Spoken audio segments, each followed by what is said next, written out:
What's up, everybody?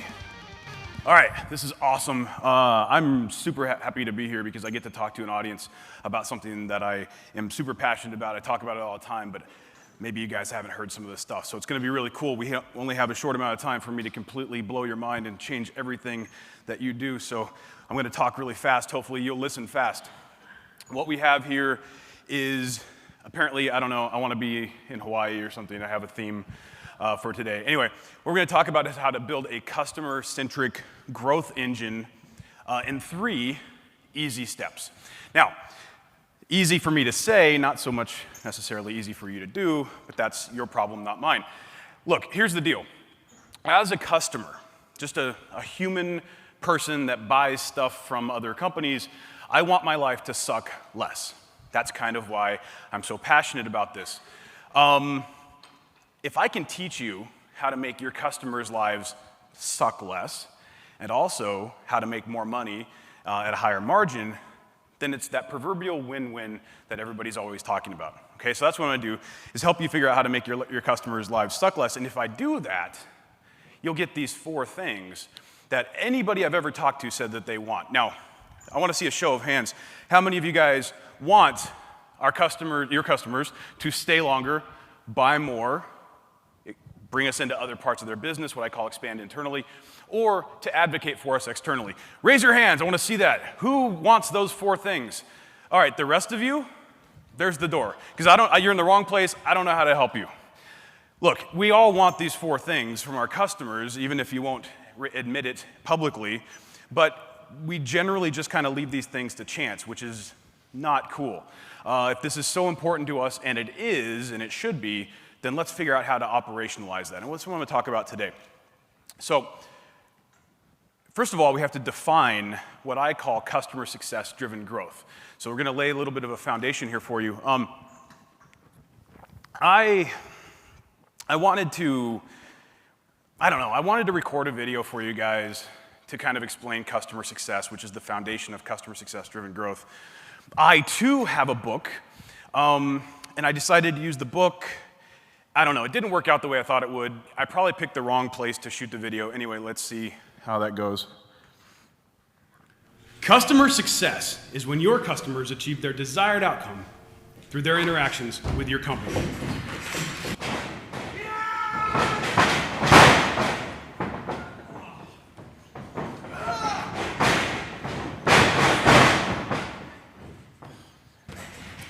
As I was saying, customer success is the future of business. Thank you. Yeah, like I said, wrong venue. Those guys were in the ring. I shouldn't have gotten in there anyway. But if you didn't catch the part about what customer success actually is, by the way, that's why you want a real book. E-books you can't do that with. You got to have a good hardcover book. Customer success is what I call an operating philosophy. It's really why we're in business, and it's when your customers achieve their desired outcome through their interactions with your company. So a lot of times people say customer success is only about software as a service companies. It only applies to technology companies. I don't see anything in there, in that definition, that is company specific. This is something that we can all implement in our businesses. Customer success is simply when our customers achieve their desired outcome through their interactions with our company. Now, I say simply because it was easy to write that. It's taken years to get to that point. It's not so simple to understand all of that. We have to unpack some of that, and that's what we're going to talk about today. But I want to make the distinction that customer success as an operating philosophy is different than customer success management, which is what we might be thinking of when you hear the term customer success. Maybe you work in an organization, your company has a part of the company that is designated customer success management. Maybe you've worked with companies that sort of delegated you to a customer success management function. Cool. That's different than customer success. That's what I call the operating model or the operating engine. It's basically when it's the process of taking the customer toward their ever-evolving desired outcome. So we have customer success as an operating philosophy, and now we have customer success as a way of actually making that happen. So there's a distinction there. You don't have to have customer success management to just have this as your operating philosophy. You should probably get there at some point, because it'd be nice to actually make what you want happen, but they're 2 different things. But I take it a step further, And I say that customer success-driven growth, I talk about customer success-driven growth because I am, first and foremost, all about growth. I've always been about making sure that we can actually grow as a company, but I want to know, how can we grow from within our customer base? How can we take those incredibly valuable assets that we have, our customers, and get them to do those 4 things that we talked about? So I call it customer success-driven growth, and it's not just a way for me to kind of separate myself from anybody else talking about customer success, though it helps. It's really a logical distinction. Customer success-driven growth means that as our customers succeed and evolve, look, there's no such thing as a static customer. I hear this all the time. Our customers churn out after a year. Churn is just when they stop doing business with us. They churn out after a year. I don't get it. Nothing changed. Yeah, with you. Your customer changed. Your customer evolved. There's no such thing as a static customer. In fact, most of us in here, we want our customers to change and evolve, right? That's why they're doing business with us. It's not simply to just maintain the status quo. It's to move things forward. If we don't take that into consideration when we're actually creating the engagement with the customer, then that's going to be a problem. So as our customers succeed and evolve, their relationship with us should evolve and grow as well. So everybody wants those 4 things: stay longer, buy more, expand internally. Certainly the buy more thing is something we want. Expand internally is when they just invite us into other parts of their business. If that's applicable, we certainly want that. Well, if they're not achieving their desired outcome, and if we're not evolving with them, we're not going to get those things no matter how hard we try. No matter how much we shove product onto people that don't need it, we're not going to hit the real goals or even exceed the goals because we're thinking about things in too limited of a way. So we want these 4 things. What I just talked about in terms of understanding what customer success is going to get you there, but it's not going to get us there on its own. Now we need to create a foundation for customer success-driven growth. So I have my ultra marketing formula. I made that name up. I thought it was pretty cool. Whatever. I will continue. It's very simple. Ideal customer profile plus desired outcome. If you can understand these 2 things, your marketing is going to be so much more effective, and you're going to create a foundation for success for your customers. Let's talk about these things. First of all, ideal customer profile. Ideal customer profile is what you do when you decide to stop being generic in your marketing, cast that wide net that we always talk about. No, we're going to get specific, we're going to get deliberate, and we're going to go after customers that could actually want to do business with us, and it's going to be much more efficient. Essentially, ideal customer profile has 2 pieces. One is the situation we're solving for. I'm not going to go into a lot of this. A lot of this was already covered probably was definitely covered in various ways. But we have to know what we're trying to do. What's our goal? What's our time frame? That's the situation we're solving for. And then we have to know, well, for that situation that we're solving for, I want to get 100 new customers in the next 30 days. All right, cool. What's the best type of customer to go after for us to actually hit that goal? Oh, man, that's getting deliberate. FOMO is coming up and saying, the fear of missing out is saying, don't get so specific. But that's how we have to do things, right? So ideal customer profile starts with a situation, and then you say, all right, based on that situation, who's ready, willing, and able to do business with us? Who can I actually get to? So acquisition efficiency, who can we get in front of? Look, if I have a goal of closing 5 new really big customers in the next 60 days, don't go after customers that take 6 months to close. Pretty simple. But we don't think about those things, and then we end up either missing our goals or we just simply go out of business. So acquisition efficiency, then there's sort of expansion potential. Maybe we want more customers on the books that have 5x potential of growth with us. Why do we want that? Because investors think that is cool, and they're more willing to put money into our company. Advocacy potential. Let's say you want to acquire a certain number of customers over the next time period that will be advocates for you, that will actually go out and help spread the word. Cool. That's awesome. Well, you should probably not do business with, I don't know, government contractors that can't even admit they exist, let alone be an advocate for you. All right, so let's get specific about this stuff. So ideal customer profile also has one other input, and that is success potential. Now, success potential is, well, it's the opposite of what a good fit or of a bad fit customer. So success potential is where we would say, this is what a good fit customer looks like. If we can check all the boxes on this, and that means these customers have success potential with us. On the flip side, I could also say if I can't check those boxes, those are what a bad fit customer looks like. How many of you have actually gone through the process of identifying bad fit customer characteristics or profile? Cool. The 3 of you, congratulations, that's amazing. I don't know, if you don't know what a bad fit customer looks like, then how can you do anything else? So as soon as you're done here, as soon as you go back to the office or whatever on the plane ride home, start thinking about that. What are the characteristics of a bad fit customer? And you can start here with success potential. Do they have technical fit? You know, if your product is built on WordPress and they don't use WordPress, that's a problem. They do not have success potential with you. Functional fit, are you missing something from your software product, from your consulting service, something that's going to keep your customer from being successful, and so on. By the way, there's a link at the end of this presentation where you guys can deep dive on all this stuff. It's free, no opt-in. I just put it together for you guys because I'm going to talk about a lot of stuff, like I said, that you might not have heard before. Success potential is certainly one of those things. Success potential is one of those things, though, that is misunderstood to mean success guaranteed, and that is not true. See, if you get rid of all the bad fit customers, you no longer spend money to acquire bad fit customers, and you only bring in good fit customers, that's just the beginning. Now you actually have to make sure that you're going to help them unlock that potential, okay? So it's not success guaranteed. Don't fall into that trap. If you do this, then we start looking at those 4 things that we want. You say, I'm only going to bring in customers with success potential, and I'm going to make sure through customer success management built into the product or through human intervention, I'm going to make sure that they are getting value. So that whole number 1 thing about staying longer, that's going to happen. Churn is a symptom of an underlying disease. So when we say, oh, we're losing a lot of customers, or we have a transactional business and people buy from us once and they never come back. That's the equivalent of churn in the non-subscription world. Well, that only happens for 2 reasons.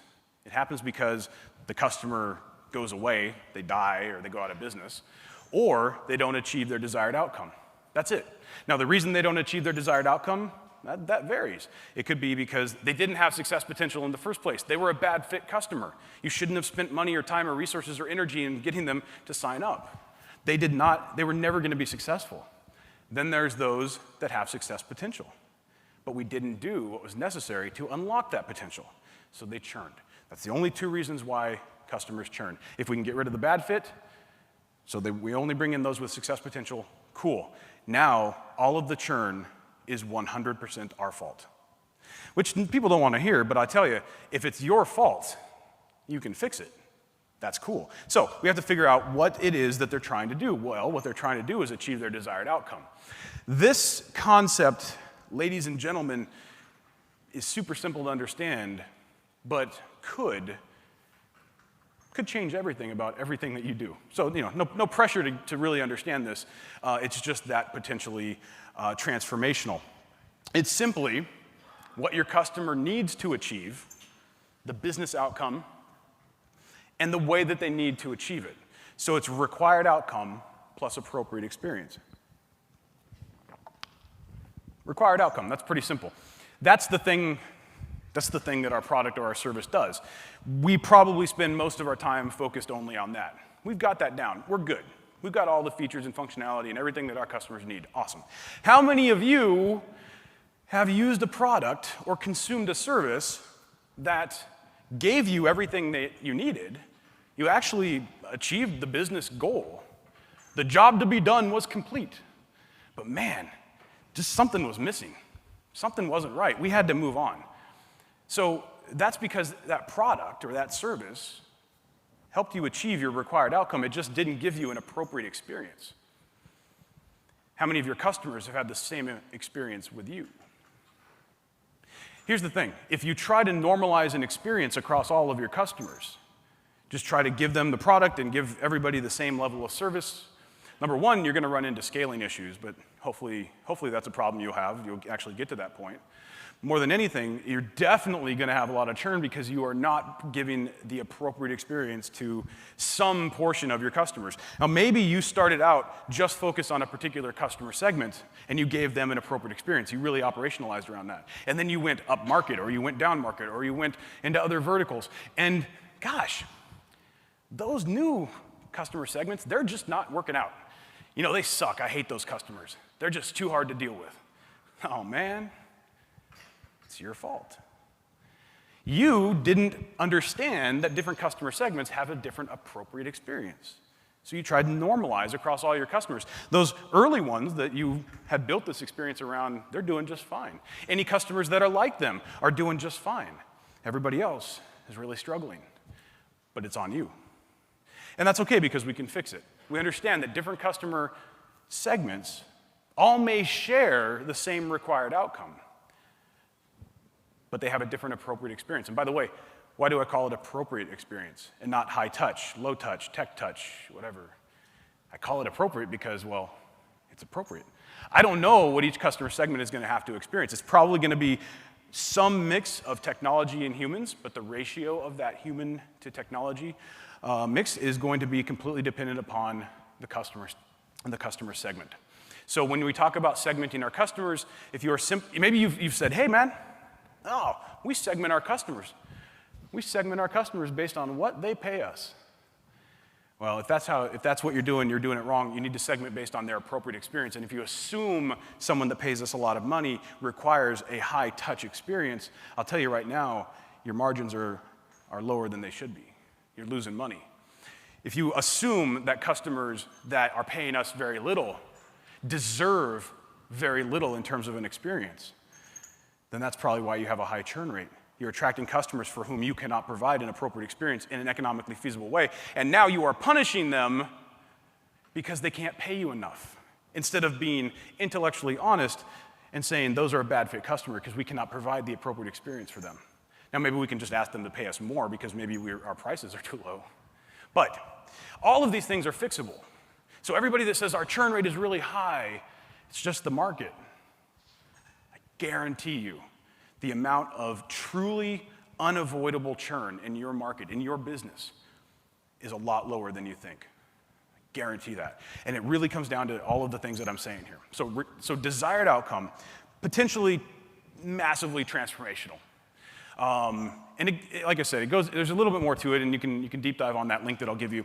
But essentially, based on the customer segment, everybody shares the same required outcome. They have a method that they've chosen, that's your product or service. Based on their shared characteristics, they're going to have that appropriate experience. The example I always like to give is air travel. I flew Southwest down here from Dallas, 45-minute flight. My required outcome was getting from point A to B safely and quickly. They achieved that. But the experience was anything but appropriate. And I hate Southwest. For me, it is a completely inappropriate experience. And you know, that's a great example. They also don't like me. I'm an inappropriate customer for them, so they would spend nothing to come after me. We try to avoid each other at all costs, okay? So I have like the same cartoon little flowchart that I show, because what I want to get us thinking about is that as our customers move through their journey with us, that towards their ever-evolving desired outcome, there are going to be points along the way, success milestones is what I call them, where there are going to be opportunities for us to expand the relationship. There are going to be opportunities for us to get them to be advocates for us. But we're going to do it in a smart way and something that is tied directly to their success. So the next part of this is, well, it's time to take massive action. So we'll go on to my effortless upselling formula. Come on. A bunch of internet marketers, right? Or wait, no, I'm in the wrong place. So effortless upselling, it sounds a little bombastic, a little bit crazy, but it's actually, I hate to say it, it's actually true. I can take people who are not sales-oriented, customer success people who basically self-identify as not salesy at all, and I can get them to not just grow an account by 20%, but by 200%. And I'll show you some of these examples very easily and without selling. And it comes down to this: orchestration plus logical intervention plus appropriate offer. Orchestration, teeing it up. You can do this, and I want you guys to don't worry about, you're like, well, but we're only self-service, or we're only high touch. The modality behind these things doesn't matter. I mean, it will matter at some point. You'll have to put it into practice. But don't get so caught up in that you miss the bigger picture here, okay? So what we want to do is, as soon as a customer becomes a customer, we want to tee up the upsell opportunity. We want to tee up the fact that when they get to this point, that point being a success milestone, the most logical step for them is going to be this add-on or this training or whatever it is. And then we say, but you're not ready for that right now. You don't need it. Oh my God, that's called trust. That's called building trust. I'm telling you, you're going to need something, but you don't need it right now. I'm not going to try to sell it to you. I'm not going to shove it on you like I might otherwise. We're going to tee this up so that when I make the offer at a logical time, you're going to take it. And it's not going to come out of the blue. It's just going to be the most obvious thing. And this helps people who are not thinking about it from a sales standpoint understand that at some point, it really is the most logical next step for them on their journey towards their desired outcome, right? So I'm not forcing something on them that they don't need. This is all built along the trajectory towards their ever-evolving desired outcome. So we're going to tee it up, and then we're going to have a logical intervention. Logical meaning it's going to be based on something that's going on with the customer on their journey towards success, and not just based on something we made up. So if I reach out at 90 days to a customer, that seems logical to me. Right? So you may start to understand I'm not really big on like timed follow-up sequences. I want it based on something else. So time is on here, but I believe in milestone or trigger-based outreach as the best way because your customers are going to achieve success on their own cadence. Okay? I don't know what at 90 days it seems logical to me, but every single customer I reach out to 90 days into our relationship is going to be at a different place. Now, whether I want to admit that or not, because it doesn't fit with my nice narrative, that's my problem. My customers, though, the reality is our customers are going to be at a very different spot. So I need to reach out based on their milestone, based on where they're actually at. Now you might think, but I don't have a SaaS product. I don't have visibility into the product.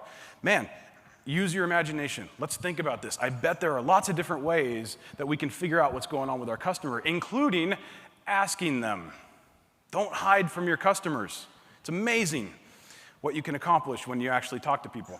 So, and by the way, that's me coming, like I'm super introvert.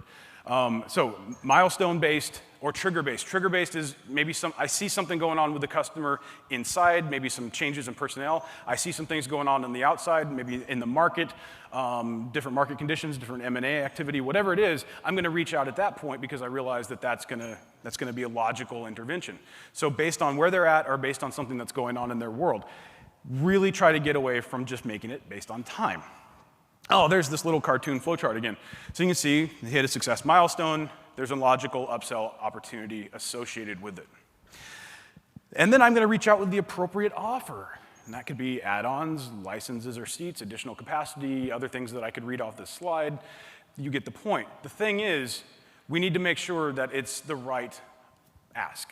Okay? So and what I mean by that is, I have this thing I want to sell somebody, but if that's not the most logical thing for them to buy, don't try to sell it to them. We have a relationship with our customers, and a great way to screw that up is to try to force product on them that they don't need. Simple. And by the way, if you don't have anything that is logically the next step for them to buy, take a step back and think about it. I bet you do. Maybe it's not more product, more add-ons, more capacity. Maybe it's training. Maybe it's consulting. Maybe it's custom development work, something. I bet you do. I really bet you do. And a lot of times customers are willing to pay a lot of money for that. So this is a drawing I made. You're starting to see my artistic abilities. Please, I'm not available for commissioned work, unless you want. I drew this on a whiteboard in Sao Paulo, Brazil, working with some companies. I just drew this out, took a picture of it. This is literally an example of my handwriting. So what you see is something that says 10K, that's $10,000. What that is it's illustrative of the ARR, the annual recurring revenue coming in from a customer. And that's their base for this company that I was drawing this out for. That's their base pricing model, their lowest price tier. The next pricing tier up is 25K, $25,000 ARR. The problem is there's a pretty big disconnect between the types of companies that would be at the 10K level and those that would be at the 25K level. Disconnect being level of interaction, number of people in their company using the product, really also expertise internally. There's a lot of basic stuff that they can do, but then how do you move that forward? So what we said is that dotted line that kind of moves up and to the right, that dotted line says they will probably get there eventually. And for these guys, I think it was like 18 months in, on average. Again, everybody achieves their success on their own cadence. About 18 months in is when you start to get to the point where that 25K makes sense, that 25K price tier. So, well, what if we could short circuit that? Well, what do you mean? Well, what if we could train them on product use, but also train them on some things that are outside of the product that are more just in line with what they need to be doing anyway, so sort of adjacent to the product, and that could get them to better understand what is possible with the product. What if we could do that? And they said, okay, yeah, no, that makes sense. So that's the non-RR, non-recurring revenue training. So we could do that for $2,500. They could bring their entire company, we could train them up, and they'd be more than likely willing to do that. Cool. But in my quick revenue doubling formula, we have the short circuit offer, but a lot of times that's where people stop. They're like, cool, we just got an extra $2,500. Hey, that's a 25% increase in the value of that account. If they're paying us $10K, we got $25K, or $2,500. Well, then you have to have an ascension offer that sort of piggybacks on that. I just trained you up. I just got you ready to go. Let's get you to that 25K level. So make that follow-on ascension offer. I just leveled you up. Let's make this happen. Now, that may not occur immediately, but what if I could do that in 6 months instead of that 18 months that might happen organically? Right? So we can kind of move these things forward. So when I say quick, it's relative. It might not happen overnight. But if I could do this, I could literally double the value of that account. If I could do that across a large portion of your accounts, oh my God. You woke up one day and said, hey, let's increase the value of our accounts by 25%. Cool, now I have to figure out a way to make that happen. But if you truly understand what's going on with your customers, you could legitimately increase the value by 200%. Or 250%. So that's what I want you to be thinking about, is how can we do it? I have one client that I'm working with right now. The average customer pays them $300 a year. We just added a training program. Actually, no, it's like an accelerator program, get them up and running for $300. A large portion of their customers are taking that. We just doubled the revenue for a large portion of their customers. But they didn't think that someone that's paying them essentially $300 a year would pay $300 for, essentially onboarding help, but they will. So it's because they understood their customers. So that's the quick revenue doubling formula. Now we have the WOM Accelerator method. I switched it up and chose method. Word of mouth. Everybody says word of mouth is so important to us.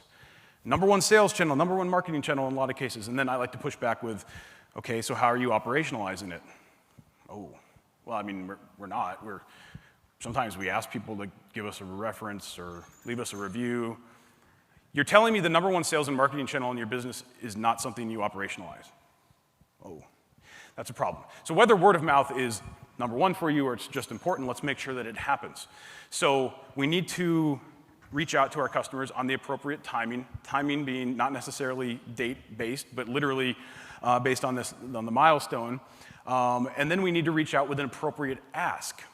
So those 4 things that we talked about, the last one on there was we want our customers to advocate for us, right? That's going to improve our ability to acquire customers more efficiently, all of that. Well, I want to reach out at the right time with an appropriate offer. And you may be asking yourself, if you're paying attention, why is there an avocado? I don't know. Do you have a better picture for appropriateness? So I chose an avocado. We want to reach out with an appropriate offer, right? So as soon as somebody signs up, try to ask them to share this on social media. They don't know, like, and trust you yet. Don't get them to immediately invite others.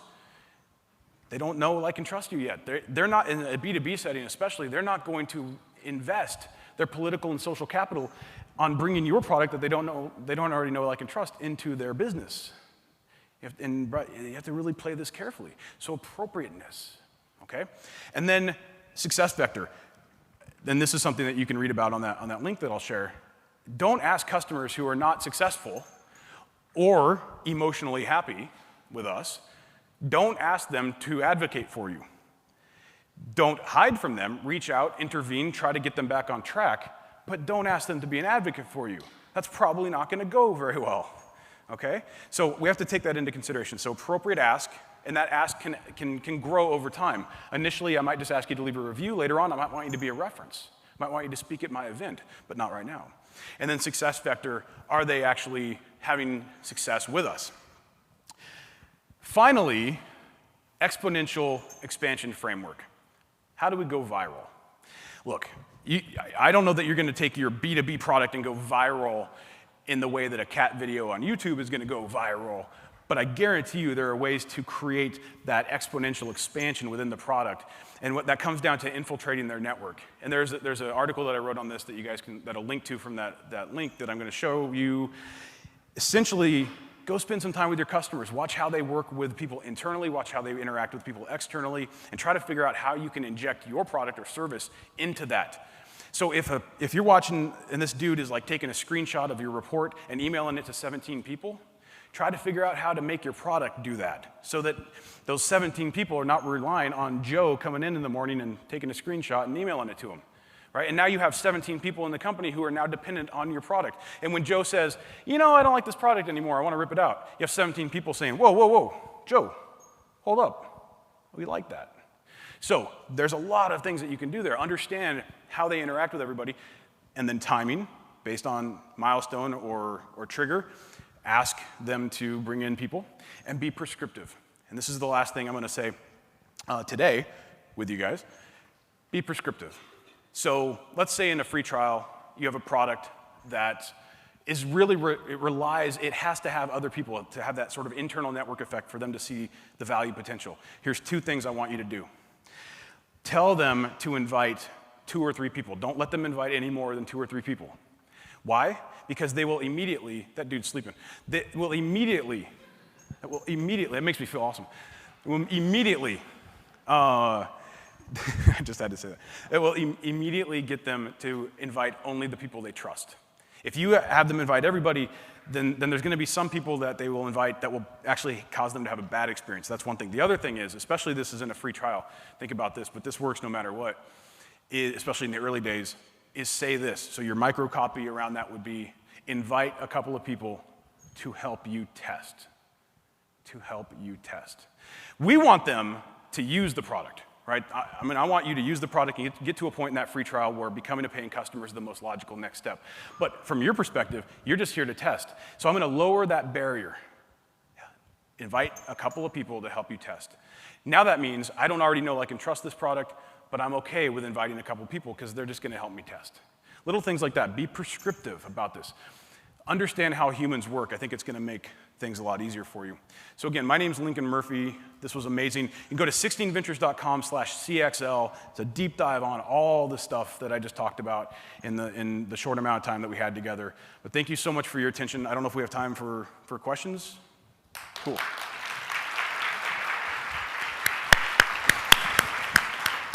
Thank you, man. I love your style. Awesome. Can we get the Slido app up? We got 2 questions. 2 questions. Good questions. Yes! Establishing the theoretical ideal customer is easy, but how do you actually target and reach out to that ideal customer to convert him or her into a visitor? Yes.